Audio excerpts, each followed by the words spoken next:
أعزائي المشاهدين، السلام عليكم ورحمة الله وبركاته، ومرحبا بكم إلى هذه الحلقة من مقابلة خاصة. في هذه الحلقة يسعدنا أن يكون ضيفنا السيد نيكيش أرورا، الرئيس لشركة جوجل في منطقة أوربا والشرق الأوسط وأفريقيا. شركة جوجل أبدت مؤخرا اهتماما كبيرا بالقضايا البيئية المختلفة بتوقيعها على العديد من اتفاقات المشاركة مع منظمات بيئية، كما أبدت اهتماما بالمنطقة العربية وقامت بإطلاق جوجل إيرث باللغة العربية. أعزائي المشاهدين، باسمكم نرحب بالسيد أرورا. Mr. Arora, thank you very much for giving us this interview, and I would like to start by this sign that says Google talks Arabic. What's the strategy? What's the plan? Google is a company which is just under 8 years old, and our founders had a vision. They wanted to organize the world's information and make it universally accessible to everybody. And as part of their vision, they want to make sure we are able to provide services to every user in every corner of the world. The Arabic region for us is a very important market. There are 300 million people in the world who speak Arabic, and slightly over 7% who are online. So we are keen to make sure that our services are usable by this large populace, and want to make sure that we customize and localize our services for them. Is this strategy is deep enough, or is it just as an interface? I mean, is the translation, is the passing through languages and trying to cut the barriers of languages, are they rooted, are they deep? No, I think what is important to understand is that the users and the consumers will vote with their fingers. If they don't find something relevant, if they don't find that businesses or companies or people like us are making enough effort to make it truly localized, they're going to leave. So this is not a superficial strategy. It is a strategy to be as local as we can for the people in the market, so that they find information that we provide them, services that we provide them, products that we provide them useful. And do you have enough infrastructures to support such an activity? For example, you have in Google Print, for example, you are trying to put millions of books. Are you going to do the same with the Arabic literature, for example? Well, we hope so. I mean, you should understand that if you look around the world, only about slightly over 10% of the world's information is online. So there's 85-90% of the world's information which is still in libraries, in archives, even in your business, I'm sure it is still stuck in old tapes somewhere. So I think the world is going towards digitization. It's going to take, our scientists estimated about 300 years for all the past information to come online. So 300 years is a long time. I hope that it'll get done faster.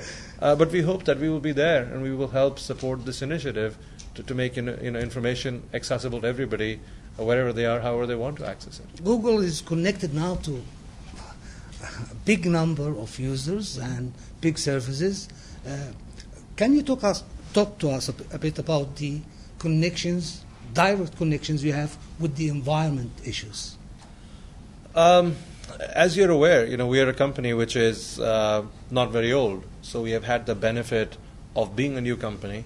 The benefits of being a new company are that we were born in this environmentally sensitive and caring age. So things that we do and our employees really care about what's going on with the environment. Now, given that we've not had revenues for more than 5 years, and we went public about 2.5 years ago, we're still coming to grips as a company about doing all the things that large companies can do. But even then, in our small way, we have made lots of stride and lots of initiatives in trying to make sure that we understand the environment, we understand what we can do for it, and we make sure our employees understand it. You are a little bit modest about when you are talking about Google, saying that it's 8 years old, but it is a leading company now in your field, isn't it? Well, the fascinating part is, I joined Google 2.5 years ago. And when I joined, I spent a lot of time reading through the company's, the founder's letter. They wrote a letter to the employees when they went public. And in there were so many philosophies that really echoed with me, which I liked as a person, and that's why I joined the business. And in that context, we're still a small company. We still have large ambitions of what we want to do. As I said, it's going to take 300 years for the world to get all the information digitized. So in that context, we are small. I think the internet revolution is just beginning to take place, is beginning to take hold. I mean, in Egypt, we have 80 million people and only 7 million are online. Yeah. We have 90% more to go. Yeah. So I think we're still in the beginning of this phase, and we have a long way to go. The one thing which I love about what we do is, as our founders, as our CEO would say, we're one click away from competition. So Yeah. we focus a lot on our users, and they will decide if we're going to be here for the long term or not. You have been quoted, Mr. Arora, as saying that Google is not a commercially based business. What do you mean by that?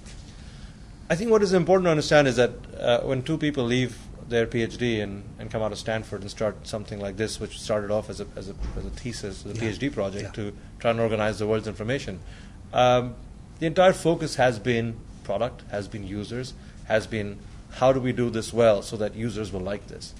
So all the decisions that, I used to work in a traditional company, and I used to be a marketing guy and used to practice the 4 Ps. Yeah.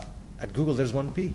It's product. Mm-hmm. We don't sit and talk about pricing. We don't sit and talk about promotion. We say, let's focus all our efforts on product. Let's make sure the users love it. And if they love it, when they love it, we'll finally find a way. But you still managed to have, in the first quarter, 3 billion and something. That's nice. I mean, Well, yeah, is this beside the mission? It's definitely a good thing, because you need to have revenues and profits to be able to fund all these efforts. So it's a good thing to have. But again, our initial thinking, our first inclination is not to think about things commercially. I mean, look at the number of products that Google has, where you don't see any revenue model. Google Earth, Google Mail. All these products are out there. But you have advertising, and your advertising is a huge market, isn't it? Our advertising is all around search right now, Yeah. and clearly it's useful, because I think on the internet, advertising sort of sometimes becomes information. Sort of like when you and I are sitting and watching TV at 9:30 p.m. and you just finished dinner and you see an ad for pizza. You say, I just finished dinner, I don't want pizza. But when you go on the internet and you search and say mobile phone, and an ad shows up saying, here's how you can buy a mobile phone, say, that's information because I need it now.